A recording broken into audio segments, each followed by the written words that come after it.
What's up, everybody? How we doing? Welcome to Race Recap Bathurst edition. Um, so the race is just been a couple days ago.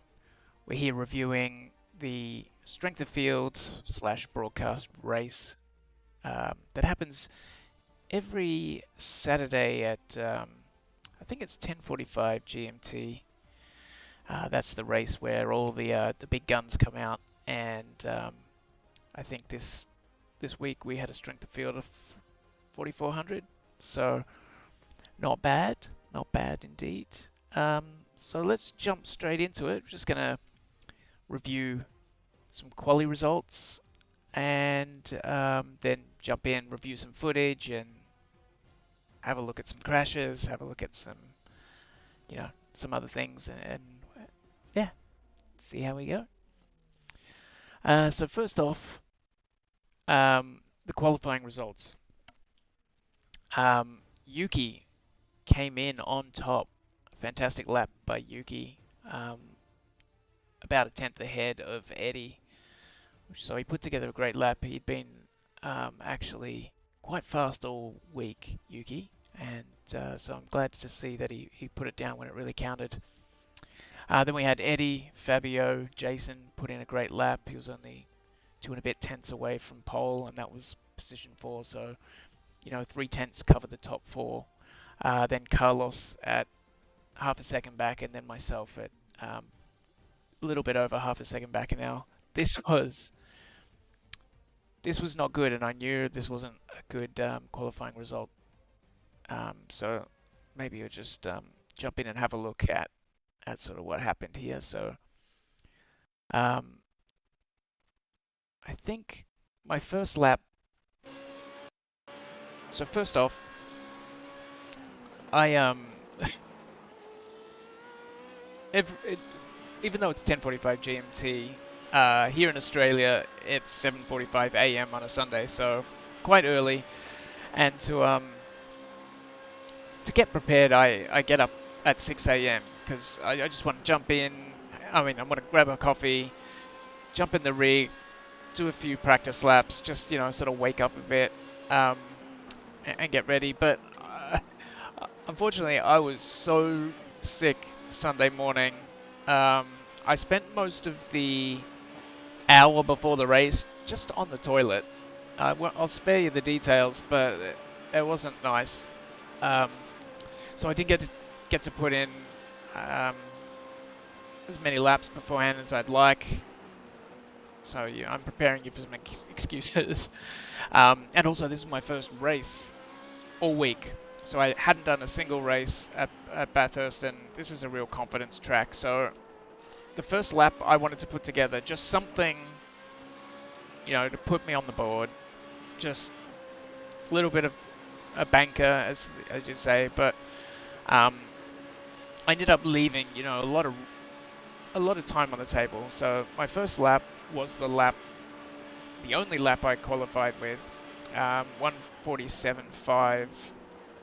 And as I said, that put me about half a second off pole. However, on my second lap, I started to push a bit harder, and this happened here. I pushed it a bit too hard, and I was actually up half a second on my lap here.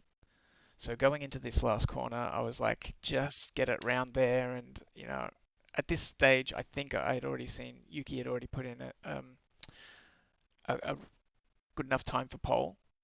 Um, so I knew I had to get under 147, and I was about 147 flat going into this last corner, and I just threw it in a bit too deep, missed the apex, as you can see here on the left. It's about 1.5 meters from the apex here, uh, which just sucks, and then that sent me too wide, and I've put it there, and that was my lap done, unfortunately.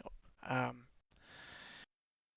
so yeah, a bit disappointed about that, um, especially when it comes down to just the last corner, and I just sort of I was really pushing. You can see there is no more space to give up right up on that line there, um, and just I think I just um, you can see the braking marker down on the braking the pedal pressures down on the left here. And I just could have gone a bit harder for a bit longer. I'm sort of letting off and turning in and still trying to trail brake through it, knowing I'd missed the corner already on turn in. It just wasn't hooking up like I thought. Um, and yeah, unfortunately, I wouldn't say. Look, I'm not going to say I would have got pole, but I definitely would have been ahead of Carlos.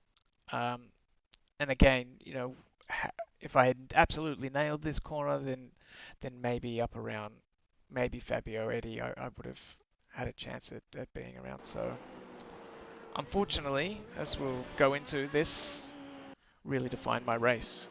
That really sort of set everything up. Um, so let's jump into the race. Um, and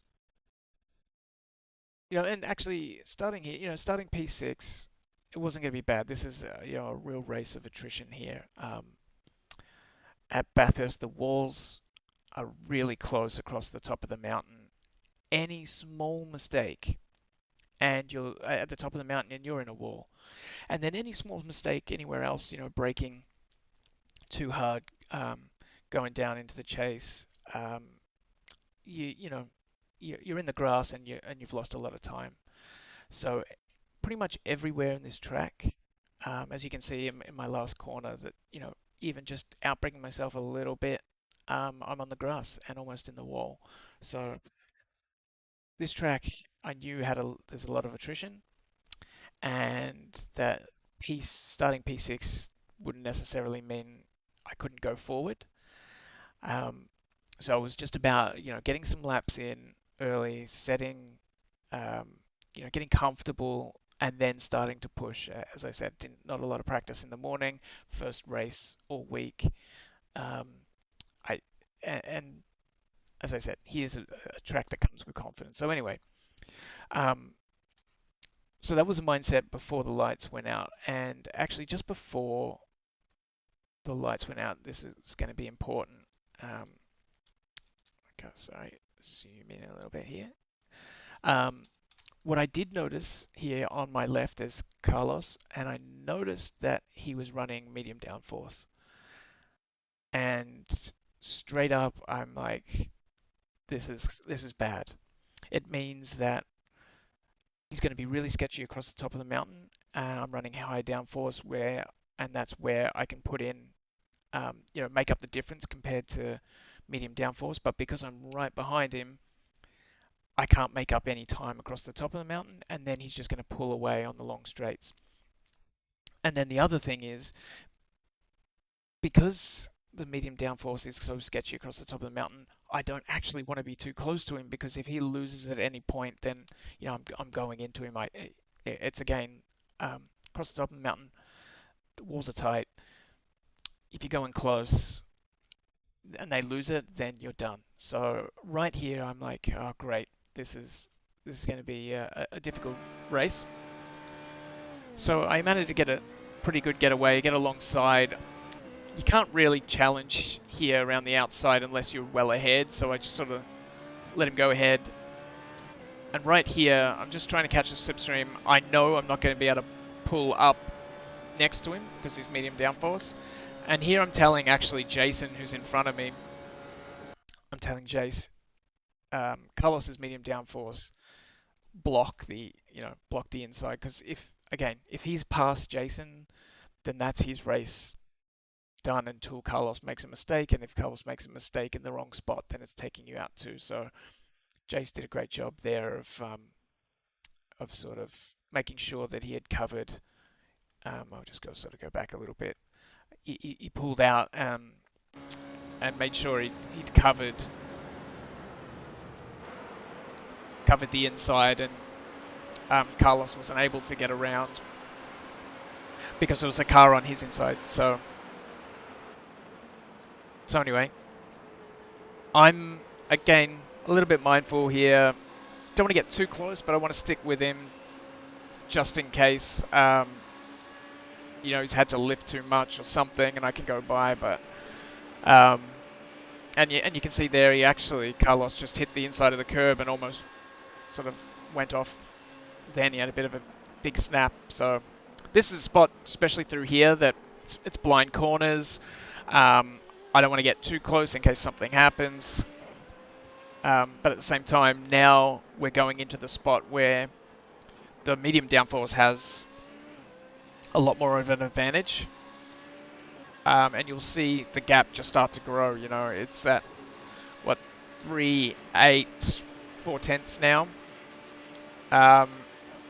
And I'm hitting my limiter. And he's just starting to pull a 10th, 2/10 on me just at the end here. And so yeah, right now I sort of know what kind of race I'm in for. It's going to be tough. Nothing much is happening. The pack at the front actually starts to pull away a little bit, and this is another difficult thing, another difficult difference with the medium downforce. Carlos is able to make up some of this lost time on the straights and the guys in front that are running high downforce, but I can't. So I'm just losing time on the straights to him. I'm losing time across the top of the mountain to the rest of the pack. So I'm just bleeding out time here.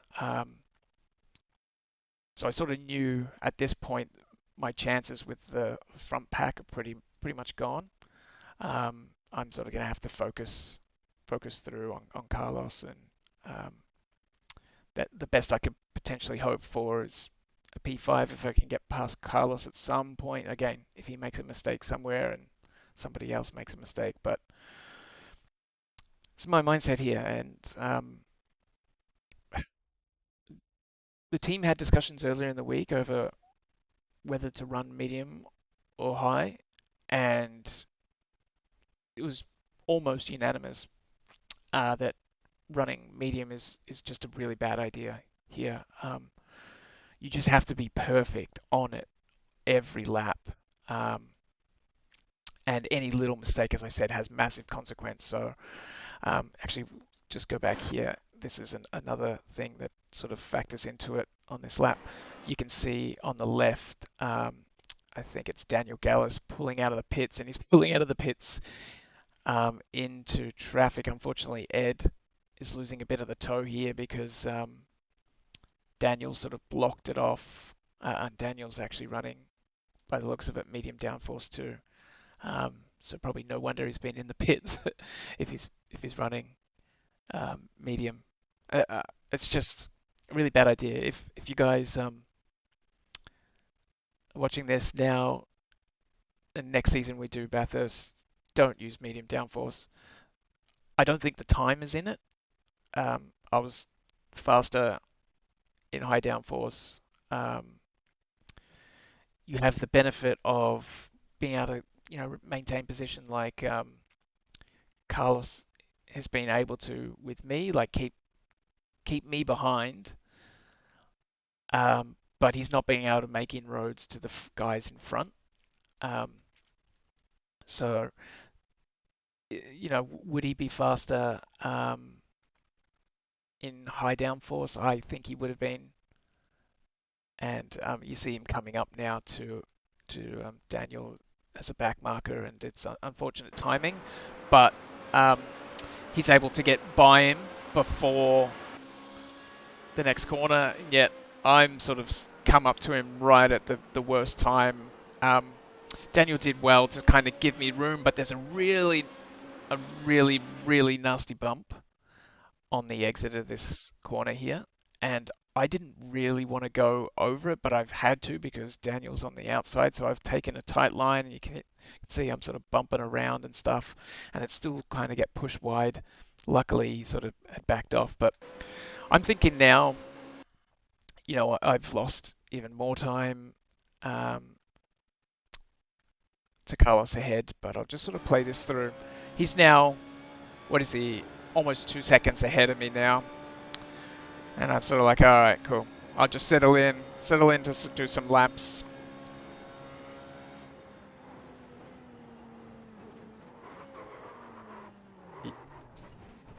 And that was my race.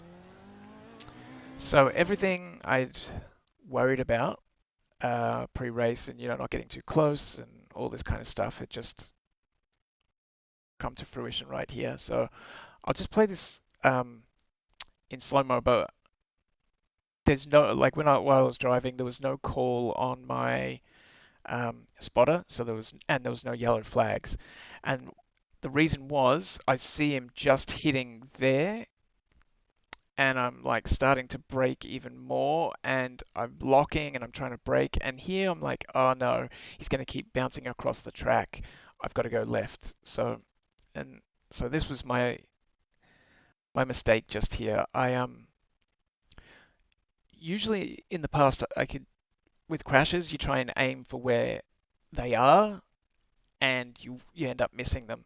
If you try and sort of go around with them, that's when trouble strikes. But unfortunately, um, for some odd reason, the way he's bouncing, he kind of just came to a stop in the middle. And looking at this now, I could have gone down around the outside of him. There was space there. But at the time, I thought he was going to continue to bounce across the track. So, there is probably just enough space. I'm not sure if I had the momentum to sort of get around him like that. Um, if you watch sort of in full speed, I'm not sure I could have, even if I went that way, I'm because my wheels were locking. Um, I'm not sure if it would have hooked up enough to keep me further enough on the right to miss him. Um, but yeah, this is all sort of, this is something that I afterwards I played in my mind a bunch of times, like just like, what could have I done different? I'm not sure I could have done much different. I was sort of close enough that I couldn't really see what was happening until this part here, and by this time here, um, I'm back on the brakes. I can't slam on the brakes because of the bumps and the car's a bit unloaded. So I'm braking as much as I can. Now I've sort of the wheel is locking. I'm trying to stop it locking, um, and like the split decision I had was like to keep trying to go right, which I thought he was going to keep bouncing, or try and avoid him. And I just in the end, um, he sort of it just stopped. And by that stage, there was just no room to go around. And that was it. Behind me, it was actually um, really lucky for Philip. He was being held up still here by Daniel. And so he was already braking quite a bit when he came to this.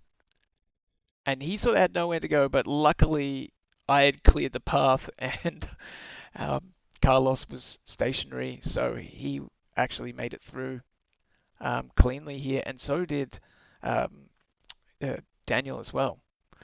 Managed to both avoid it. Um, so yeah, if I had been back just that little bit further, I would have missed it. if I had been closer, maybe I would have missed it as well because I would have been able to see the incident sooner. Um, so it's a tough one, but I'll play it through once more and then we'll sort of move on. Once more, real time from cockpit, seeing him disappear, seeing him hit the wall. I'm braking, I'm trying to, and that was sort of all I could do. And then um, at that stage, I'll show you the front of my car, but she's done. It wasn't only the front wing, it was also the suspension on the left hand side was totaled as well. So I went into the pits, but I was a meatball at that stage. So yeah, unfortunately, that was the race. 2 laps. Um, and yeah, very, very frustrating. But so what we'll do now is, won't harp on that, but maybe we'll check it. We'll do a bit of a segment on the crashes on the first lap, because there's always crashes on the first lap. I don't, because I only have the replay for another couple of laps because I rage quit after that. Um, so unfortunately, I can't go back. I can't, show you how the battle unfolded. Um, Needless to say, Fabio from third position won the race. So congrats to Fabio. Yuki, I think, had an incident pushing maybe a bit hard, went off. And Eddie, I think, also had a minor incident that um, dropped him, you know, dropped a few seconds, but also I think might have got some slight damage. And he ended up coming home second, and Jason C came home third to round out the podium. So congrats to him going from P4 as well. Just finishing this race here is treacherous. It there was, I think, 8, 9 DNFs. So yeah. Anyway, let's let's watch. Yep, we'll watch the point of view from Ben. He had a bit of a sketchy start, and maybe James. That you can see a few here. Actually, there's right behind him, Dylan Freckleton. He's got the medium downforce and he's just busting to get past. Um, um, it does seem to be a few trying to run medium. And again, if you're watching this and we race it next season, it's a bad idea.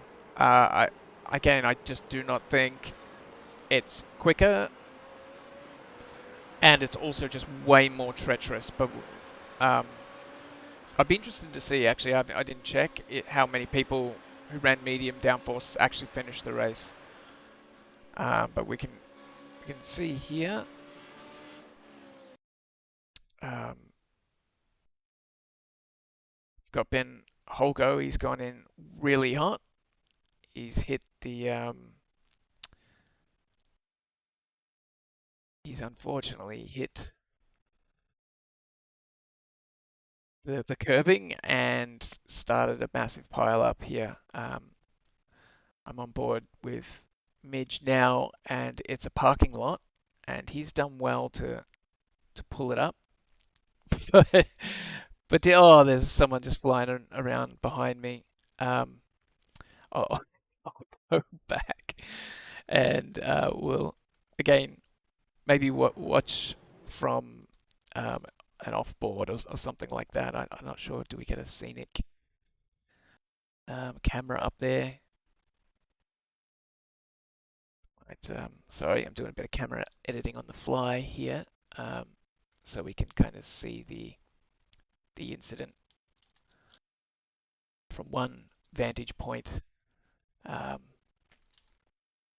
and and it won't jump around. Just one sec. Alrighty, go back. Oop. Okay, maybe not. Camera is moving. Um, Sorry, I should have prepared a camera earlier, but anyway. Alrighty. Nope. Okay, this camera is not gonna like me. Maybe blimp shot will be enough. Um, and it wasn't it was Ben that started here. Sorry, trying to get the cameras. So he's just I see what happened. Just chased. The guy in front of him broke maybe a little sooner than he anticipated. He's coming in pretty hot, and then he's just straight lined it over the curbs, and that's done there. And then everybody is. I mean, this is what I was talking about at the start. That as soon as someone bins it in front of you, this is what ends up happening. And there's this really difficult choice you have to make. Do I try and stay close along the top of the mountain and trust the person in front's not going to make a mistake? Or do I, give a bit of space and then so if there is an incident, I can try and avoid it. But unfortunately, for most of the guys here, uh, they weren't able to avoid it.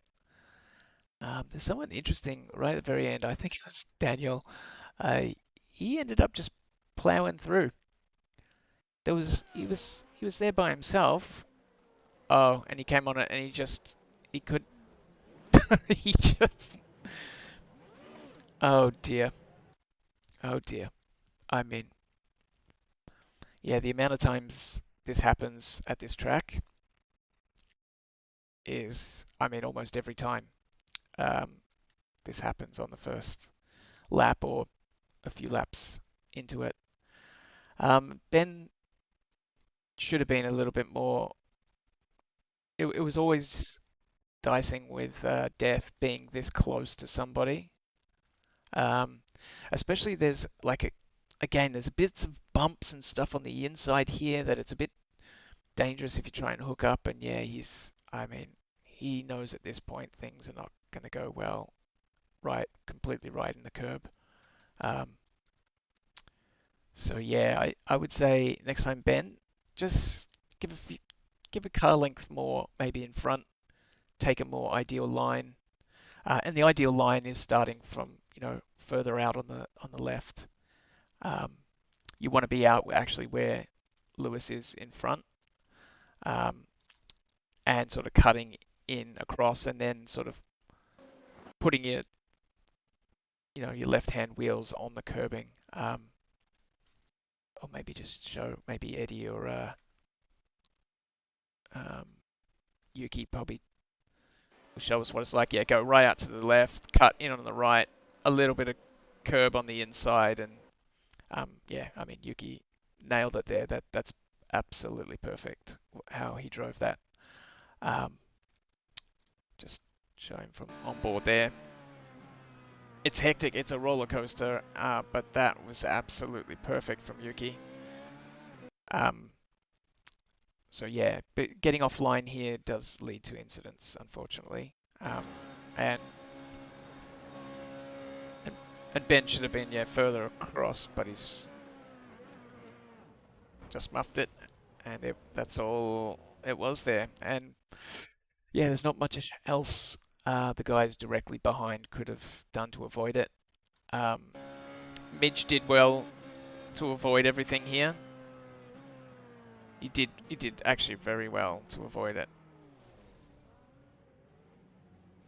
Um,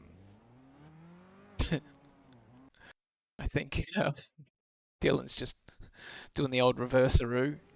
I don't know where he's going, but and getting out of here, you've got to just tow or wait for everybody to go by. But I mean, doing this again, you should just probably tow, like doing this 20-point turn. But anyway, there we go. I think that's it. I think we've covered it. Unfortunately, we got the crashes.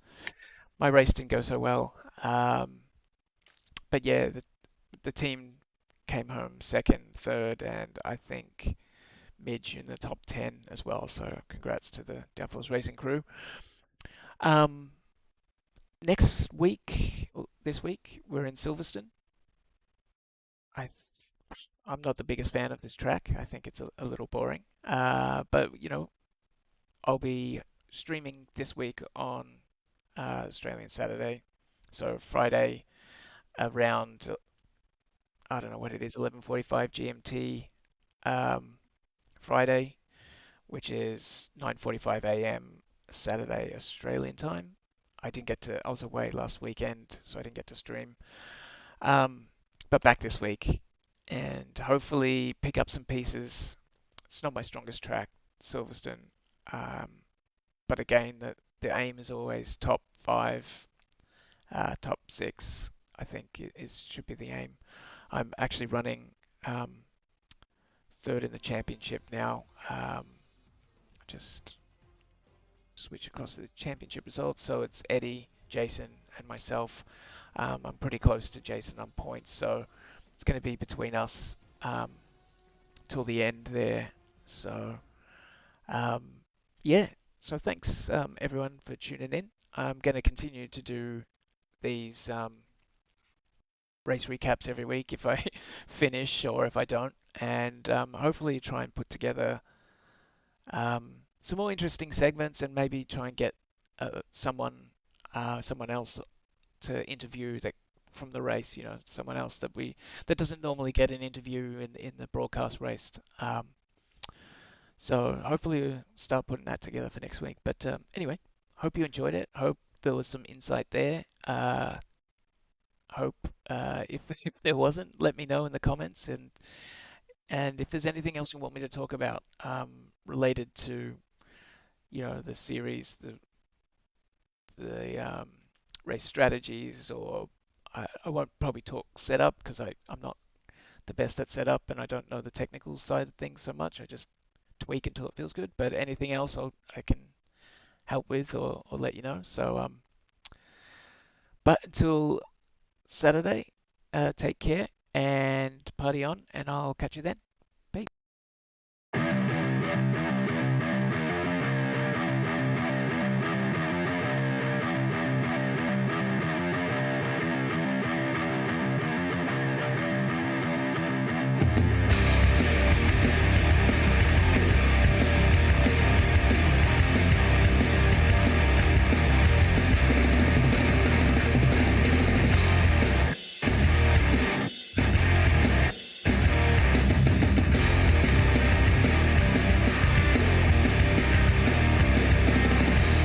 Believe it when I say that I hate you.